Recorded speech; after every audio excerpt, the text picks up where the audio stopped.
All right. Hey everyone, welcome to today's session, Influence on a Budget, Building Successful Campaigns with Organic and Influencer Partnerships.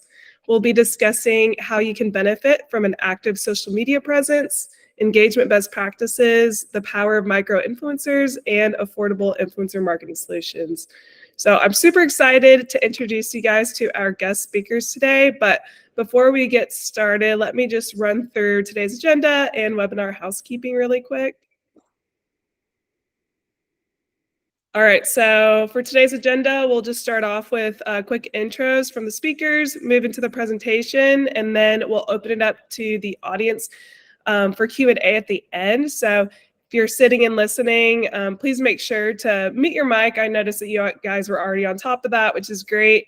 And then yeah, feel free to drop any questions into the comment section, and that way we can get to it at the end. We're also recording this session, so we'll send out everyone a follow-up email with the recording after the event. So yeah, I guess we can just jump into introductions.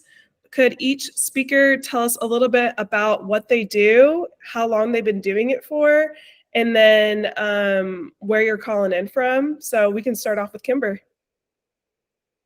Hi, everyone. It's nice to meet you. Thank you for attending today. We're super excited to dive into all the great content we have for you. So I am the director of social media here at SmartSites. I have been working in digital marketing for about 12 years now. I started here at SmartSites as a web and SEO project manager, and now here I am in social media. I have been working in social media specifically for about 8 years between my previous positions, freelance work, all of that good jazz. So it's something I'm pretty passionate about. Changing, so it's definitely hard to keep up with. But I'm excited to share with you what I've prepared and some basic stuff to make sure that your social media strategies are on point.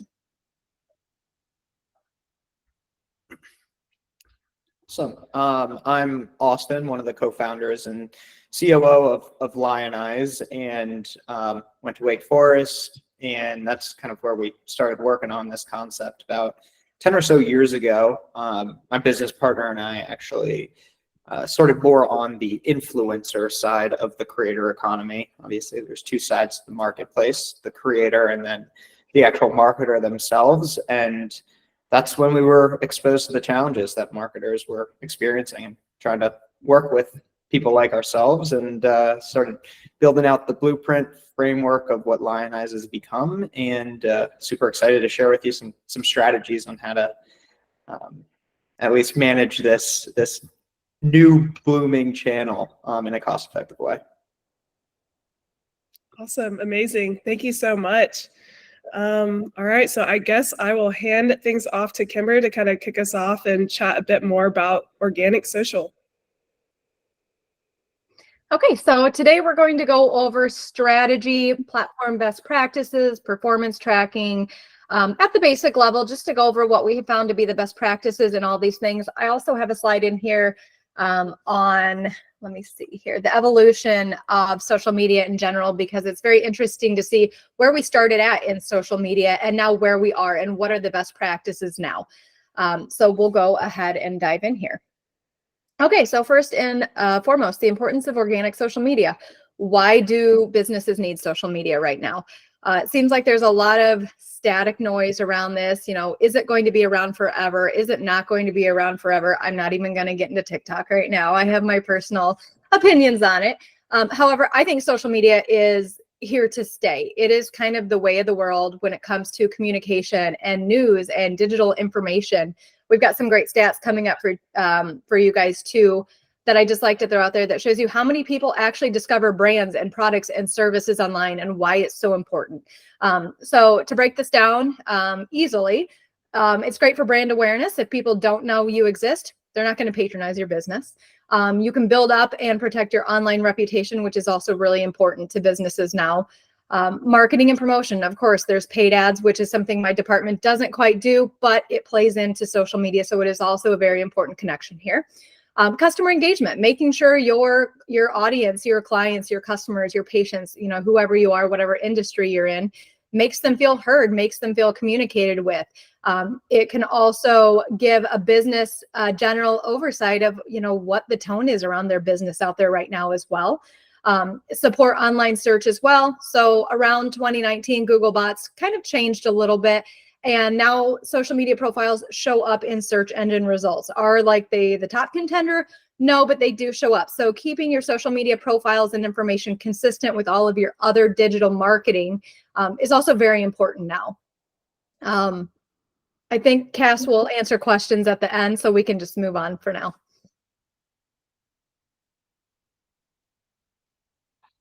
Okay, so some great stats here, why social media is so important.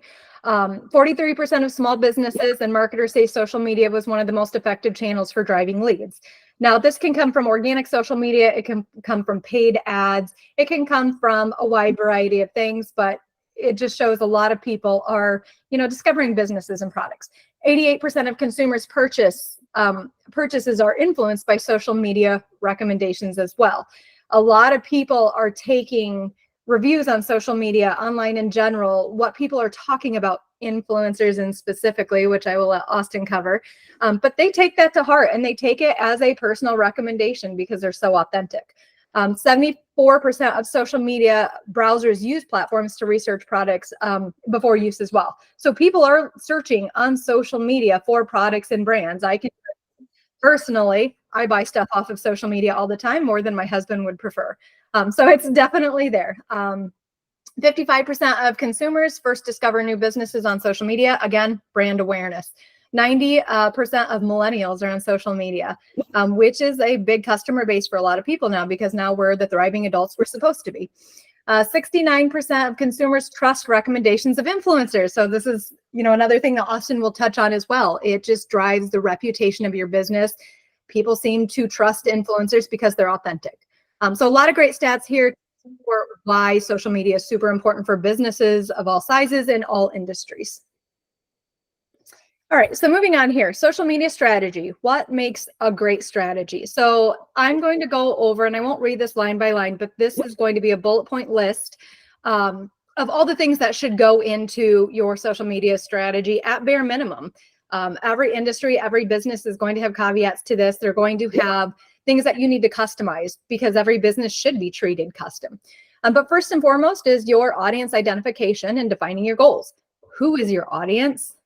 How are you going to reach them? What are their interests? What kind of content can you create that gets in front of them and makes them want to, visit your business, engage with your business, buy from your business? So those are really important data points to know. Understanding KPIs that support your goals. So once you set your goals, what are going to be those key performance indicators that are going to help you meet those goals? Choosing the right strategy tactics. So when we're talking about strategy tactics, we're talking about posts, videos, engagement, outbound engagement and inbound as well, outreach for your business. Internal guidelines and a handbook on social media handlings. This is very important if you have multiple people within your business, working on your social media, making sure that brand tone is consistent, the messaging is consistent, the goals are consistent. Moving on to number 2, platform selection and optimizations.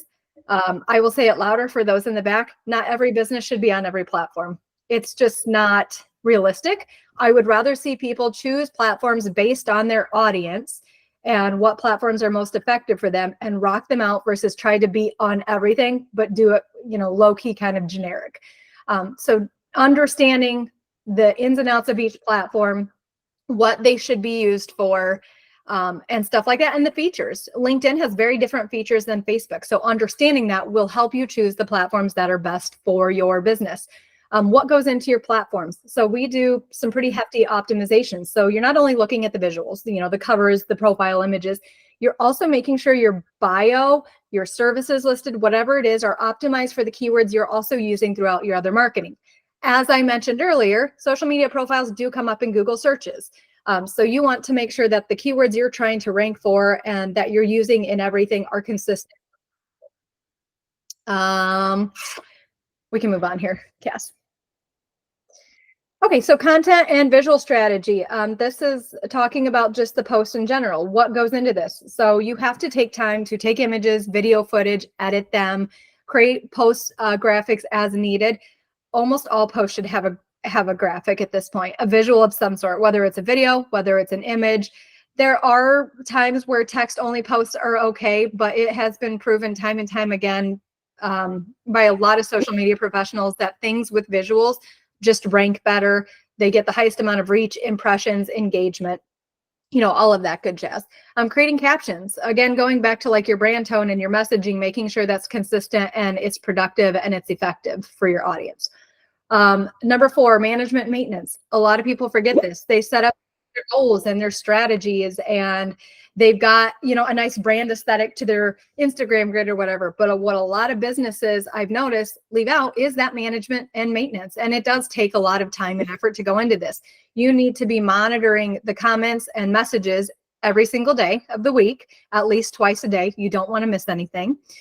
It's best practices to try and respond stuff within 24 hours, maybe 48 hours, depending on your industry. Boosting, promoting, and inviting new followers. This is really big for growing. Growing accounts organically used to be so much easier than it is now. Algorithms just don't support that, especially for business pages. Personal pages have a higher engagement rate naturally than a business page. The typical engagement rate for a business page organically with no paid promotion is actually less than 2% on most platforms. It can get higher, but with some form of boosting or paid promotion, you're going to increase that as well.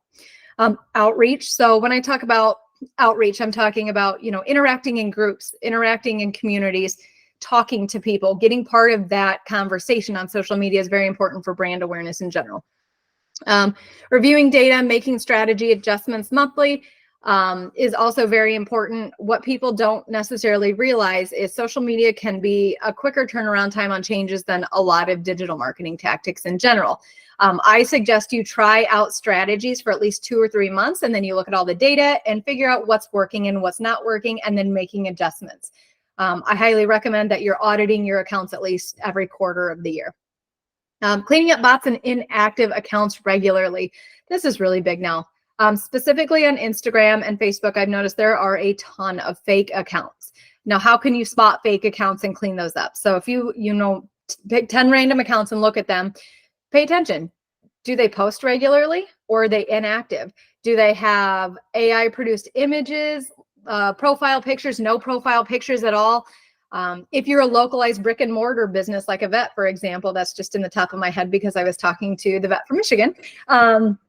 But are there people following you that are from, a different country or all the way across the country? Not your relevant audience. So cleaning those up regularly will also help your account seem a little more authentic, and it will support your reach within the algorithms as well.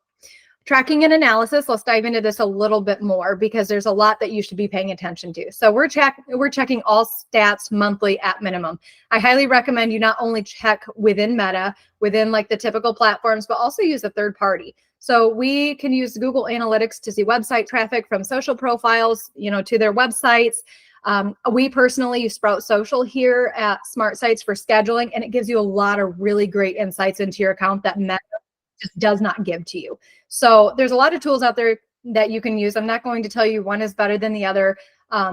Metricool also is one I've heard of that I've researched that looks like it has a lot of great data too, but having those insights from multiple sources is going to be very important to knowing what's working and not working. What stats should you be tracking? Now, this is organic only. So we track audience growth, engagement rates, impressions, reach, link clicks, website clicks, basically, who's, leading to your website and stuff like that. Shares, sometimes saves, and of course, video views if we're talking about TikTok and stuff like that. Those are all the KPIs that support that brand awareness with organic social media.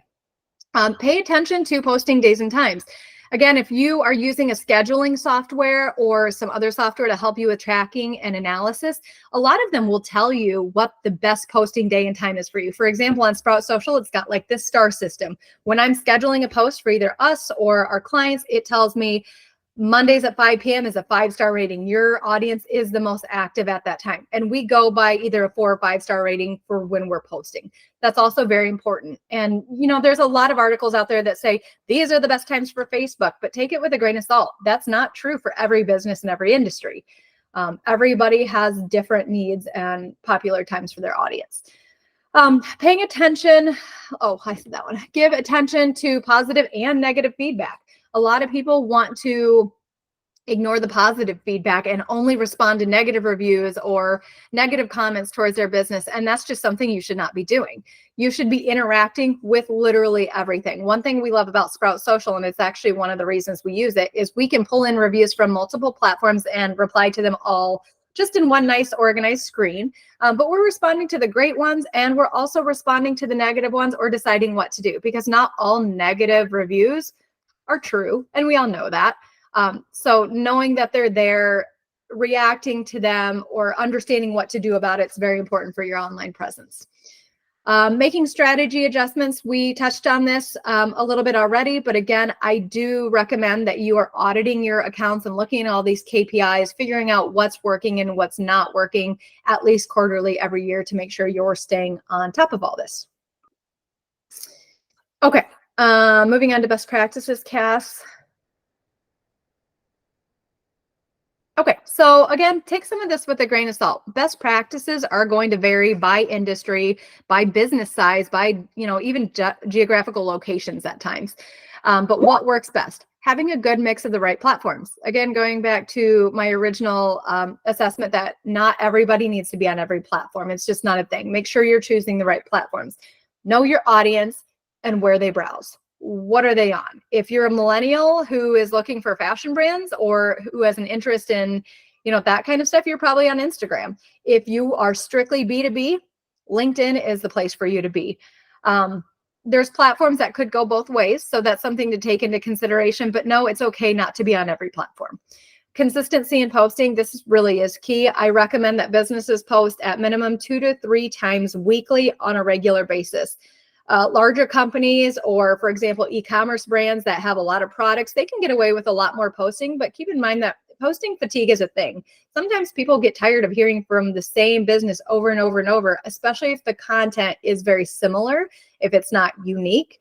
So keep that in mind too when you're creating your strategy. Make sure, if you're posting 3-4 times a week, they all add value and they are all different. So people aren't seeing the same thing over and over, because what happens when that posting fatigue hits, people unfollow you. They get tired of seeing it. And that's the opposite direction that we want to be going here. Posts should include a mix of static and video. This is absolutely true. Both have a time and a place. Carousel posts, one graphic, static images, reels, videos in general. Reels and videos are going to get you much higher engagement than anything else. That is just kind of the way of the future. People are impatient. They want to hear and see what they can learn, what they can buy, whatever it is you're trying to tell them without having to read a paragraph of information. So keep that in mind as well. Engagement hours for inbound and outbound. So inbound engagement would be responding to comments, responding to messages, things that come to you.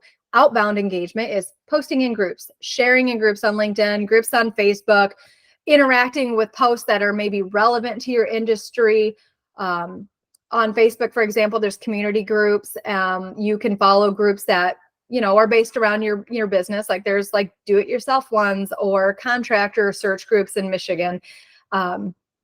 Commenting on the posts in there and getting your brand name out there is very important to brand awareness as well, and will go a long way. Keep in mind with groups though, not necessarily on LinkedIn, but on Facebook, a lot of times they have a lot of regulations. Sometimes you can't join as a business. You have to join like as a person with a personal profile. But if somebody's looking for a quote, you could post in there, hey, we'd love to give you a free quote on this job, or, whatever it is. But that outreach is very important for brand awareness. Using visuals that will gain the most attention. Stock is okay. If you have no other options, stock imagery is fine as long as you're utilizing it properly and you're adding value to your audience. The best performing content, hands down, is authentic. It's people. It's you talking about whatever you want to talk about, whatever you want to share with people. It's images of you and your staff. That seems to be the most engaging, and that's what algorithms support the most, because social media was made to create connections, to connect people, to create community. And if you're using real images and real people, people connect with you more and they engage with it more. And then you look more important to those algorithms and they're going to give you a higher reach. Okay, moving on to the next one. Evolution of design and platform features. I found this one fun to put together. This really doesn't go into your strategy or anything, but it's very interesting to see where we were versus where we are. I actually have a couple staff members who are a little bit younger than me, and I always like to tease them that when I was in college, social media literally was not a thing. They didn't teach it to me in college. So it's fun to see where this all started. Yeah, thanks. Sam's laughing at me. She's the one who's younger than me. Design evolution. So before, we were seeing a lot of very heavily designed stuff, a lot of graphic, a lot of text. And then we learned real fast that Facebook specifically, this was before they were Meta, prefers less than 20% text on images. And the less text, the less graphics, the better they perform because they're considered lifestyle. Now it is lifestyle. And I think this is the rise of influencers and all that good stuff. It's authentic, it's real, it humanizes your business. So that is definitely what we're seeing right now. Platform features. So on Facebook, it used to be called your wall. I don't know if anybody but myself remembers this, but you could post on somebody's wall. And now it's your FYP or your feed or anything like that. Video uploads became a thing in 2007. Facebook chat became a thing in 2008. And then we had likes and reactions. I don't even remember a time where we couldn't react to a post. And now we can. So that's always fun. Makes me feel old. Messenger became a thing in 2010. They basically just redid Facebook chat and called it Messenger and made it a separate entity. It used to be all housed within Facebook, but now it's separate. Your timeline became a thing in 2011. Live streaming video became a thing in 2015, stories in 2017, and now we are on Reels. So definitely a fun look back on that kind of stuff. Today's most effective features still are post, Reels, stories, and reactions. That's where most of your engagement is coming from. Okay, moving on to KPIs and tracking, just to dig into this a little bit further here. What KPIs should be tracked per goal? So I kind of broke it down for you guys. This is just, again, an opinion, and in every industry, it's a little bit different. However, for brand awareness, what are we looking at? We're looking at impressions, profile reach. There's also post reach as well, which is nice, and audience growth. Those things can fully support that you're getting a higher brand awareness, that people know you exist. Engagement, we're looking at the engagement rate, reactions to posts, shares, saves, and audience growth in general as well. Just a note on engagement too. I read this the other day and I thought it was interesting. It used to be that social media profiles, like when a post was long and you click on see more, that was considered an engagement because people clicked on the post. It is actually no longer factored into that. So longer posts are not doing that for you anymore. I don't know if anybody still does that. I know it used to be a trend a while ago where people would put their caption and then like 5 dots in a row and then all their hashtags to get people to click that see more for engagements. It's literally not a thing anymore. It doesn't support your engagement rates. So we probably should stop that. Other link clicks and website traffic, again, using Google Analytics or other software to track this is also an effective way to know, how much traffic we're driving to your website, how much interest in there. Are they taking it one step further in that sales funnel? Now, the brand awareness is there. They know you exist. Now we're going to start pushing them further down that sales funnel and getting them more interest in actually turning into a paying customer of yours. So all great information there. That is all I had. So thank you again for attending. We're very excited to present all of this to you. If you would like to schedule a 15-minute consultation to pick my brain on anything, or a free audit on your accounts, I'm happy to do so. My link is on this slide, and I'm sure Cassie will send it in a follow-up email. Okay, perfect. I would love to talk to any and all of you and field any questions you have, but I will turn it back over to Cass, who will then transition it over to Austin.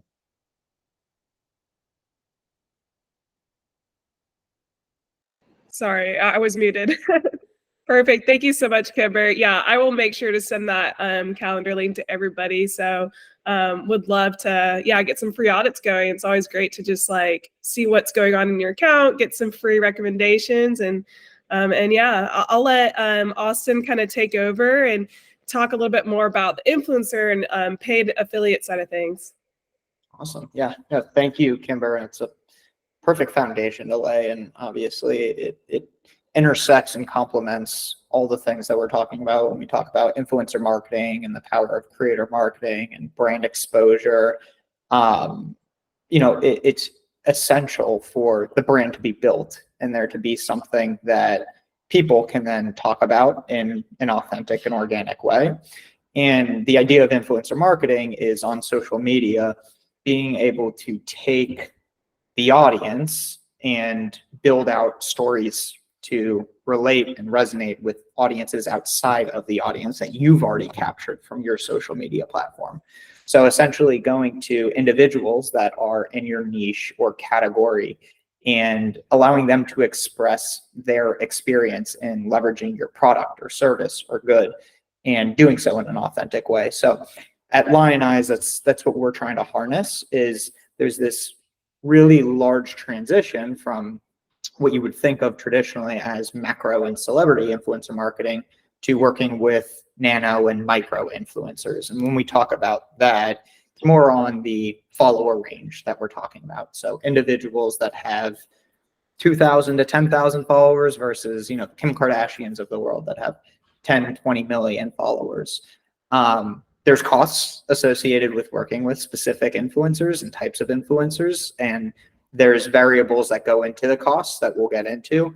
But obviously, the more influencers that you're opening yourself up to working with, the more time consuming the management process becomes. So that's kind of where we come into play, is to help streamline and simplify that process for marketers. So influencer marketing at its core, you'll hear me also say influencer and creator and affiliate and ambassador. To us, they're all pretty similar. You can call that type of campaign, by each one of the names, but the objective, for example, when you are turning an influencer into an affiliate, is much more sales driven and conversion driven. So giving an influencer a unique URL or coupon code to drive that audience of the influencer to some sort of call to action, that is to purchase the product or service. When I'm talking about ambassador, we're talking about more brand awareness and building a community of influencers from, an authentic and organic push of your product. And it's less about, capitalizing on the audience themselves. And then content creator is actually the content that you're getting, that Kimber was talking a lot about. Is huge value is getting people to vocalize and tell the story of how they're engaging with your brand, and then being able to leverage that content across other channels, whether that's organic social or paid and boosting and things along those lines. There's a lot of different kind of value adds there. But really, the influencer marketing space in general is growing like crazy. This page is a little bit outdated, but it is expected to really triple or quadruple in size by 2028, getting close to $100 billion in just like the market. When we're talking about the market, it's dollars spent in the creator economy. I'm not sure if this is the first you've heard about influencer marketing, but a lot of marketers are talking about it. It's actually 3/4, closer to 80-90% of marketers and brands are really putting aside an entirely separate budget to allocate towards influencer marketing and creator marketing. So it is a huge opportunity to capitalize on, and a lot of brands are now believing that this is one of the main cornerstones of all marketing channels, to be able to leverage the content and leverage creators and the audiences that they've captivated from a conversion perspective as well. So there's a lot of areas that influencer marketing touches, and it is a kind of core channel that most are moving forward with.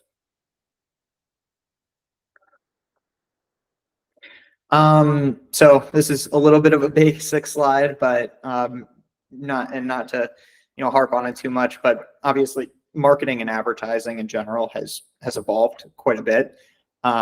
Influencer marketing is almost like the new age commercial. The goal of a commercial is to build brand awareness and create content that resonates with the audience that's watching something. So if you're watching SportsCenter, likely you'll see a lot of ads that are tailored towards that type of audience. Influencer marketing is very similar, just on a smaller scale than that. It's just the individual or the social profile is able to communicate to the audience in the way in which they know their audience wants to receive that information.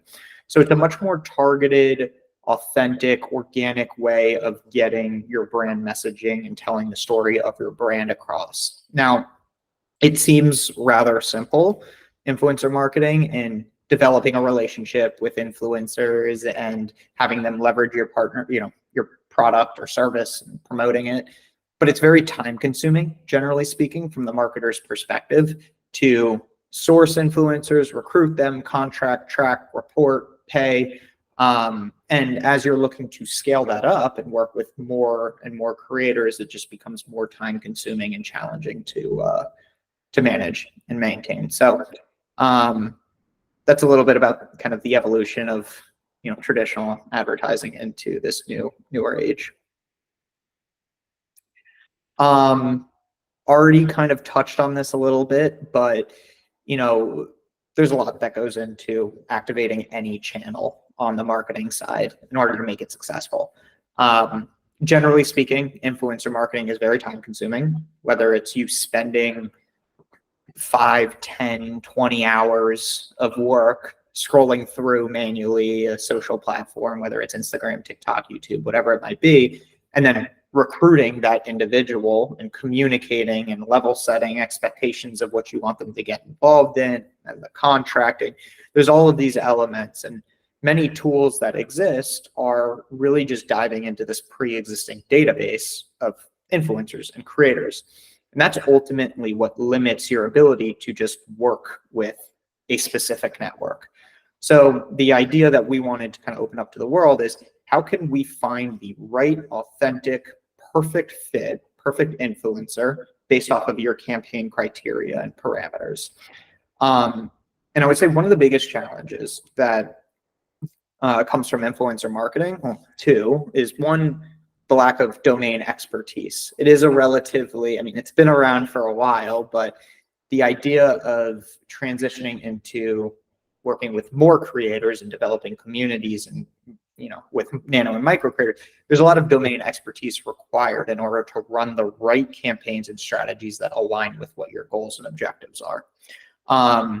So what we're trying to do is kind of reorient, educate, building out a lot of AI components to allow you to essentially say, this is the type of campaign, this is the type of outcome we're looking for, looking to run a seeding campaign or content creation campaign, or just boosting brand awareness, or focused on conversions.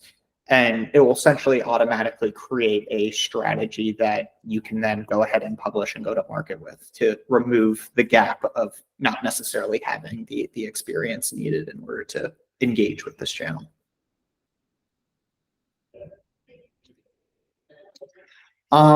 So this is something that Lionize has really coined in the triangle of influence. And so much of this can't start until you really have the brand built. Like Kimber was talking about, you need to have a foundation. You need to have the story. You need to have who you are and how you're representing yourself to who your ultimate buyer is before you ultimately have individuals doing the same for you. Now, there are a lot of brands that when they're going to market will look to influencer marketing as a way to garner research or insight, or act as beta users, or start developing content to repurpose on their social as well. But you need to know your story first, and that story needs to resonate with the influencer, and they need to match. And then, of course, there's the incentive plan component.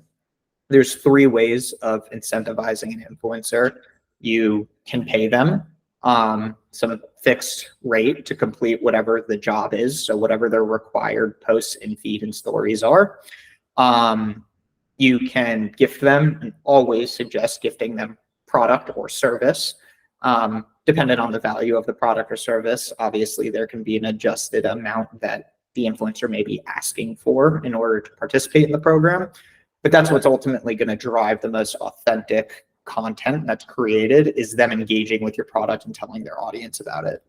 And then the last way of incentivizing an influencer is through commission, an affiliate program. So giving them some sort of upside for driving conversions and sales, and also giving their audience some benefit for leveraging whatever their unique URL or coupon code is, to try to drive them down the funnel and ultimately purchase. But the main pillar of the triangle is obviously the influencer. The influencer that you're recruiting and finding needs to speak to your story and needs to understand your incentive plan, and all three need to come together in order to launch a successful program. We don't need to spend too much time here because it's more kind of specific to line, but the idea was to simplify what is a very manual and monotonous process. If you were to leverage the product, it almost feels like a job recruitment platform meets matchmaking experience, where the system is meant to, help guide you through the campaign build out process using AI or building out a custom campaign. You publish it. Then essentially every day you're going to start seeing influencers who are interested raising their hand, applying to your program, and then you vet and select who you want to work with. So the idea was to turn something very monotonous and manual into a simple, streamlined workflow. This is less about how Lionize works and more how most should be thinking about influencer marketing at its core. And it's essentially a life cycle. So everything starts with the activation of a campaign, which will then enable you to find relevant influencers and recruit them to be a part of the program. As they apply, like any job, you then get to vet and select based off of their application and their audience demographic, who they're communicating with, make sure that they fit the mold of who you want to work with. And then there's the end management portion of the process. So reminding them to do what's required of them to do, track and report where they are, pay them, reactivate them.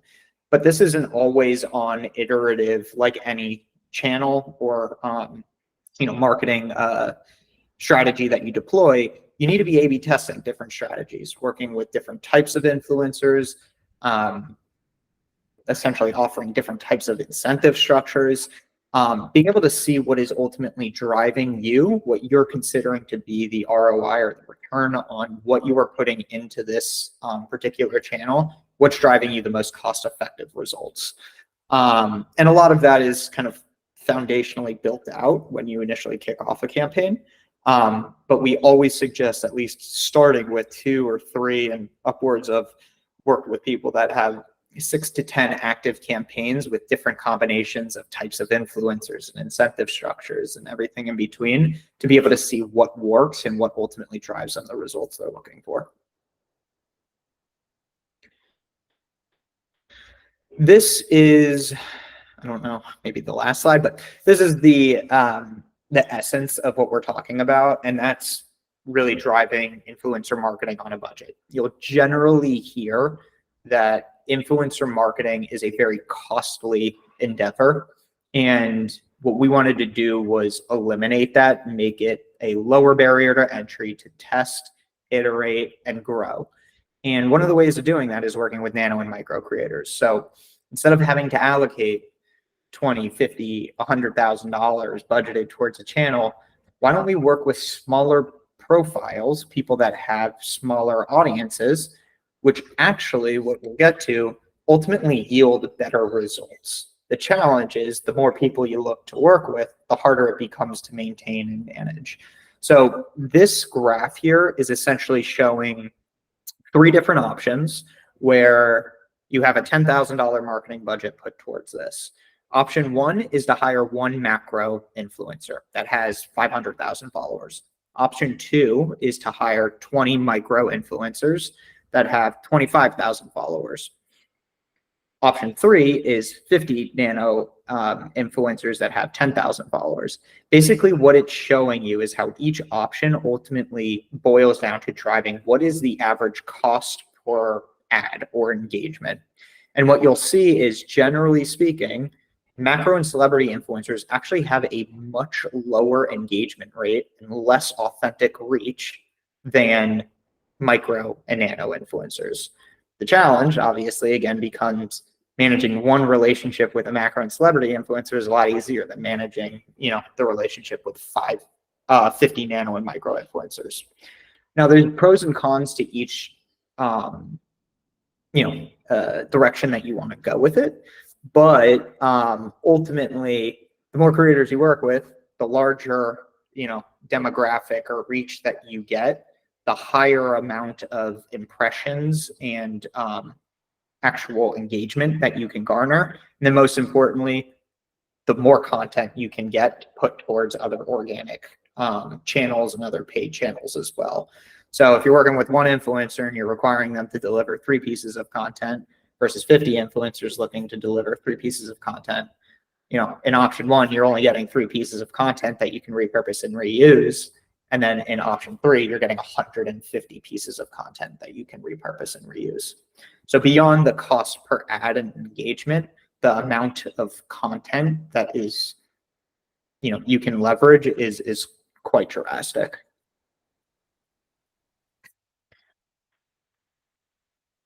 Okay, and the last case study or slide is case study of Taste Republic, and this was a smaller brand when we were working with them.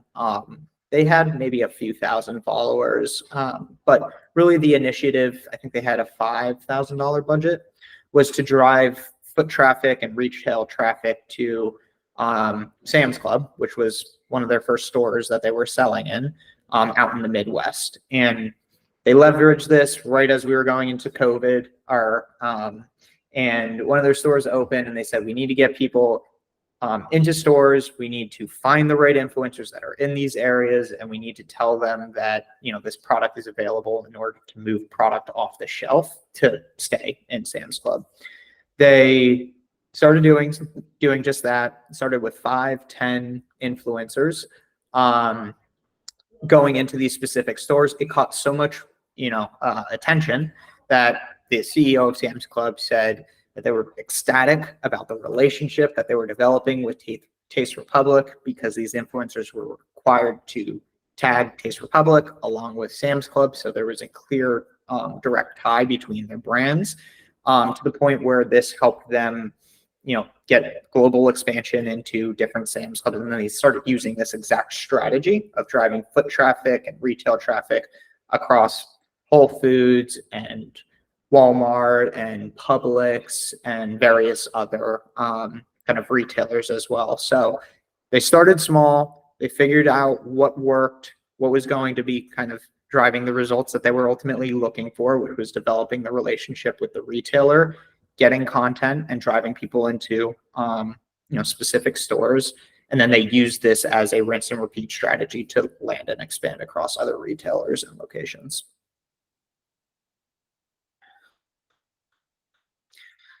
And that's all I got. Awesome. Thank you so much, Austin and Kimber, for going through those presentations. Amazing job. And now time for my favorite part, which is hearing from the audience and kind of opening up to Q&A, diving into specific questions. I already saw quite a few in the comment section. So I guess I'll go ahead and start running through the first 3 that I saw. And then if anybody wants to unmute themselves and ask a question, that could we can also do that as well. But yeah, I'll kick us off with, let me see, I think Peter's was the first one, if I'm not mistaken. Let's see, where did it go? Yeah, he asked, how important has having a YouTube channel become in the social media strategy? Yeah, I'm happy to dive into this one, and Austin might have some thoughts on this too. I know Lionize primarily uses Instagram and TikTok right now, but I'm sure YouTube is going to be something that we're going to have to discuss in the future for influencer stuff. But on the organic side, it is actually becoming more and more popular. More and more people are requesting it. And it used to be, YouTube was long videos and channels and stuff like that, but they're getting very competitive now with other short form video, and they're offering YouTube shorts and stuff now. So if you're posting reels on Instagram, if you're posting videos on TikTok, you should also just be posting them on YouTube as well, because it is a highly popular platform. And again, it used to be tailored towards long form, which wasn't for everybody. But now that they offer short form content, it's becoming more competitive, and more audiences are being open to that and using that, especially with a potential TikTok ban on the horizon. I honestly don't know what will happen with that. Like I said, I've got my opinions. But anywhere where we can build up an audience for video, which has been proven to be highly engaging, we should be due if you feel your right audience is on there. Again, I don't feel like it's probably the best for every industry, but it is very effective when it's utilized properly, and it should be considered in all social media strategies. Yeah, couldn't have said it better myself. Awesome. All right. How do you perceive the effect? Oh, we kind of just went through that. Oh, wait, no, this is slightly different. How do Okay. you perceive the effectiveness of broadcasting live on Facebook or TikTok? I actually think it can be very, very effective for the right businesses, for the right industries. I mean, just to give you some examples out there, people are hungry for information and education and stuff if it interests them. For example, I'm a mother of 4 kids and I've got a puppy here somewhere. But I follow people on TikTok all the time that are pediatricians, that, you know, are vets, that give me insights and information that I can actually apply to my daily life. Now, what happens to those? People react. They follow it. They're more likely, if they like your live feed, they're going to follow your page as well. They ask comments, they engage with you. I know on TikTok, like, you can send like roses and coins and stuff to people, and people make money off it. So yeah, with the right audience and the right strategy of what you're going to talk about, how you're going to hold those, they are highly effective for a lot of businesses and professionals out there. So if you are in an industry where you've got a lot to say, a lot to share, people are very interested in your advising, I recommend that you incorporate lives strategy as well. Awesome. And then I see one for Austin. What are your recommended strategies for successfully concluding negotiations with influencers? Yeah, I mean, honestly, the more that you can make them feel like it is a relationship between you and them, and you're ecstatic about working with them, the stronger you have from a negotiation standpoint. I would say, really all influencers and creators are looking for is to feel like they're a part of your brand. So the more that you can actually upfront say, this is why I actually think you're a perfect fit for the brand, and help kind of talk to that and say, hey, when you are, when we're trying to work with you, we want to make sure that this is a really great complementary synergistic relationship. So, up front, maybe we will reduce our fee, negotiate them down, a little bit from what they've initially said their asking rate might be, and say, if it's successful, there's obviously so many other partnership opportunities and paths we can go down. But initially, we just kind of want to test that this relationship makes sense for both of us. So one, obviously reiterating how excited you are that they're excited to be an ambassador of your brand. But then also saying, hey, up front, we're looking for this type of partnership before we ultimately engage in a much larger capacity. So I find that to be a pretty effective approach. Awesome. And then another one for you, Austin. What capabilities with Lionize does AI/ML enable? Yeah, I could probably show like a live demo of how it does some things with AI, but You're like all set presenting. yeah, it's kind of, this could be cool. I don't know. It could either come back and smack me in the face or not, but Go for it. all right, let's see. So here's one thing where, this is the product itself. You can come in and create a campaign. What you'll see here is you can create a campaign leveraging AI to remove the amount of time it takes in order to activate a campaign. So here, let's just say the brand Stanley Tumbler. And let's pick this particular product that we want to promote here. So we're going to say the brand is, Stanley promo. And then we'll call it Stanley. A Pure Craft, no clone. Here we will use this website, drive store traffic with active influencers and lifestyle. And physical product and generate campaign. You can go ahead, take the actual product itself, enter the URL, and then what it'll actually allow you to do is go ahead and kick off a campaign, and it'll craft an entire campaign from scratch for you, using AI to essentially say, this is the type of strategy you should run. Here's the type of campaign you need to publish. And as it's going through, it's kind of going into the actual website itself, into the, the options of the product itself, and going to generate a campaign for you in order to go and just like click publish right away. So might take a minute or two in order for it to build out the entire strategy. But what you'll see here is it comes through, crafts an entire campaign for you using the product, building out all of the collaboration requirements, content guidelines, caption inspiration.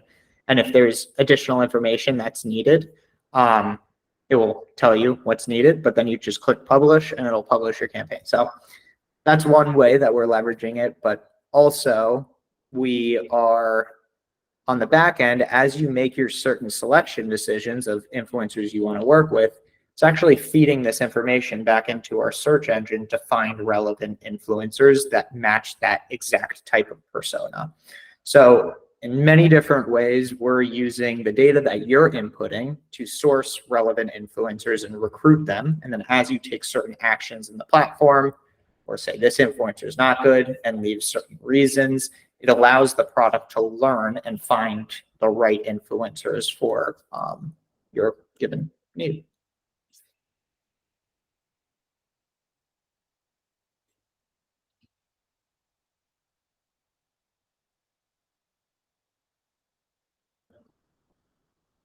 You're muted, Cass. My bad. I was just saying, yeah, no, that's like super relevant because a ton of people submitted questions when they RSVP'd for this webinar. And like one of them that kept coming up was like, how do you even source influencers? Like, how do you go about it? And yeah, like direct messaging is like super time consuming. So just having like a platform like Lionize just makes a lot of sense if you're trying to work with a lot of micro influencers. Totally. Yeah. The sourcing and recruitment is what's very time consuming. And that's what we're removing from the equation so that you can just parse through applicants and work where you think resonates best. Great. Did anybody else have any questions? Did anyone want to unmute themselves and ask Kimber or Austin anything? I know we have a couple more minutes to spare.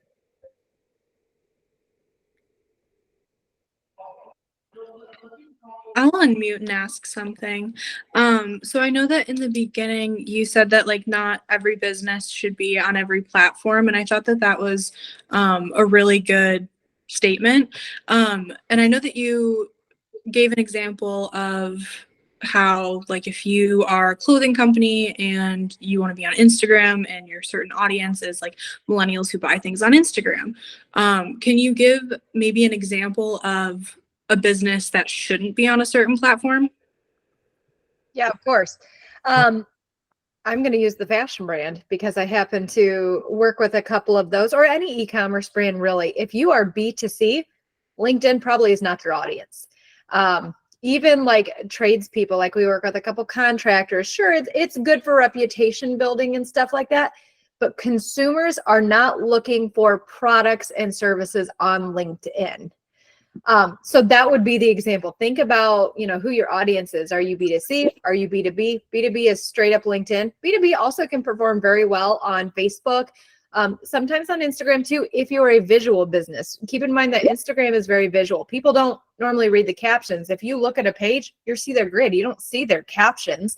So if you're fashion, jewelry, soap making, even dogs, even vets, even, breeders, it doesn't matter. If you're visual, Instagram is great, whether you're B2B, B2C, there is a time and a place for it. But LinkedIn really should strictly be B2B for the most part. Thank you. Yeah, that made sense. Yeah, of course. If you have any other specific questions about like your business, where you work, you're again more than welcome to book 15 minutes with me, and I'm happy to help you brainstorm and figure a couple things out.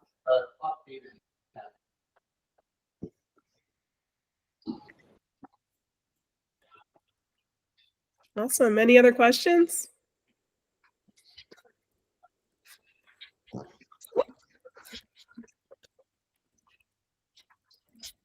Well, cool. I guess if there's no any other questions, we can just go ahead and wrap things up. Wanted to give a quick thank you to the speakers one last time, as well as everyone who attended and took the time out of their day to hop on and listen in. Should any other questions come up in the future, feel free to connect with us over LinkedIn or email. I'll be reaching out tomorrow and sending out a recording and presentation for those that want a copy of it, as well as Kimber's link and even maybe even a promotion or something from our end and from Lionize. So look out for that email, and yeah, thanks again for hopping on, and hope to see you guys at the next webinar as well. Have a great rest of your Thursday, guys. Thank you. Thanks, everybody. Bye, guys. Bye.